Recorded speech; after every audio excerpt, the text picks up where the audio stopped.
ఎవరికే పెత్తనం వచ్చింది, ఎట్లా తిరుగుతావో తిరుగు. దానికంట ఆయన డైలాగులు కొడుతుండు, చంపుతారా సంపూర్ అని. నిన్నెవడు చంపుతాడా? సచినపావు. నువ్వు సచినపావును చంపనీకే మాకేమైనా పిచ్చా? నీ పని అయిపోయింది, కేల్కతం దుకాన్ బంద్. ఇక చిన్నగా మళ్ళీ మొదలుపెట్టిండు సానుభూతి కథ. ఆయల్ల మంచంలో వండుకున్నా, సావు నోట్ల తలకాయ పెట్టినా తెలంగాణ సాధించిన అని చెప్తే పిల్లలు చూడలేదు కాబట్టి నిజమేనేమో సారు ఏమైనా సావుకు దగ్గర పోయొచ్చిండేమో అనుకున్నారు. ఇవాళ నువ్వు ఆడే డ్రామాలు అన్నీ చూసిరు. ఉత్తప్పుడేమో బాగానే నడుస్తుండు, మీటింగ్కి రాగానే వీల్ చైర్లో కూర్చున్నాడు. మీరే చూసిరు కదా ఆయన నడిచేదిగిన. ఆడ వీల్ చైర్ ఏమో అవసరం ఉన్నదే? ఇక గిట్లున్నది ఆయన కథ. కాబట్టి మిత్రులారా, ఈరోజు ఒక్కొక్క సమస్యను పరిష్కరించుకుంటూ మీ ఉద్యోగ నియామకాలలో ఒక్కొక్క అడుగు ముందుకేస్తూ మీ జీవితాలలో వెలుగులు తీసుకురావాలని, ఈ ప్రభుత్వం మీద మీరు ఉంచిన నమ్మకాన్ని విశ్వాసాన్ని నిలబెట్టుకోవాలని అహర్నిశలు మా ప్రభుత్వం పనిచేస్తుంది.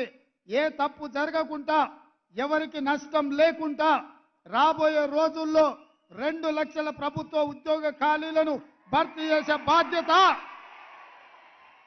తెలంగాణ పబ్లిక్ సర్వీస్ కమిషన్లో జరిగిన అక్రమాలను నిలువరించి ఆనాడు పోటీ పరీక్షల ప్రశ్న పత్రాలు జిరాక్స్ సెంటర్లలో పల్లి బఠానీలలాగా అమ్ముకుంటున్న కమిటీని అందరినీ రద్దు చేసి ఇంటికి పంపించి కొత్త కమిటీని, కొత్త చైర్మన్, కొత్త సభ్యులను నియమించినాం.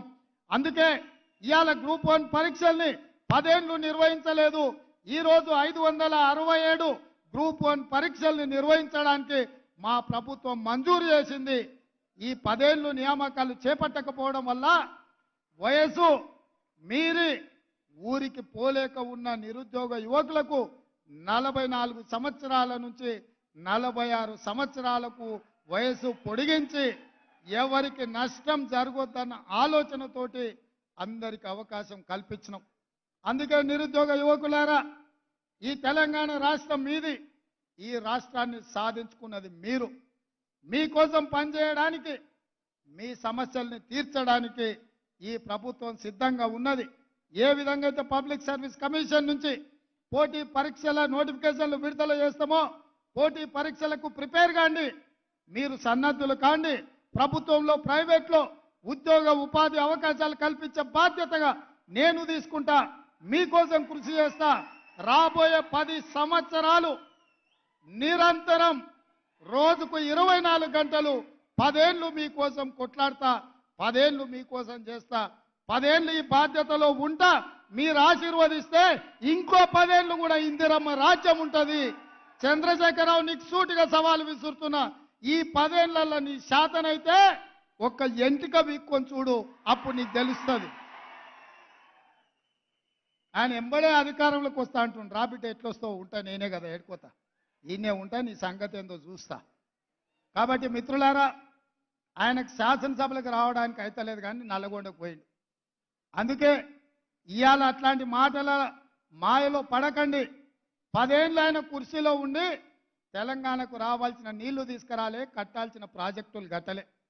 10 ఏళ్ళు చేయలేని పని 60 రోజుల్లో అన్ని సమస్యలు పరిష్కరించుకుంటూ ముందుకెళ్తున్నాం.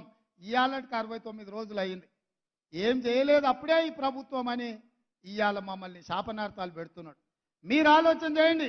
3665 రోజులు ఉన్న చంద్రశేఖరరావు కృష్ణానది జలాలలో ఆంధ్రప్రదేశ్కు 512 టీఎంసీ నీళ్లను కేటాయించి తెలంగాణకు రావాల్సిన హక్కులను తాకట్టు పెట్టి 299 టీఎంసీలు ఈ 10 సంవత్సరాలు శాశ్వతంగా వాళ్లకు రాసిచ్చిండు.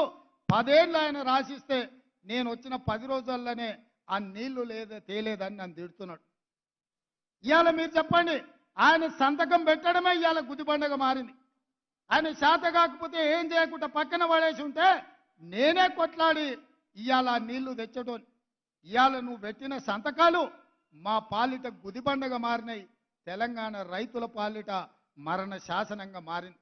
ఇవాళ నువ్వున్నప్పుడే కదా నవంబర్ 30 తారీఖు నాడు తెలంగాణలో ఎన్నికలు ఉంటే గ్రామాలలో యువకులు ఎన్నికల నిర్వహణలో ప్రజారాజ్యాన్ని, ప్రజాప్రభుత్వాన్ని ఎన్నుకోవాలని అందరు ఆ కార్యక్రమాలలో బిజీగా ఉంటే మీ చీకటి మిత్రుడు జగన్మోహన్ రెడ్డి గారు వందలాది మంది పోలీసులను నాగార్జున సాగర్ మీదకి పంపించిండు.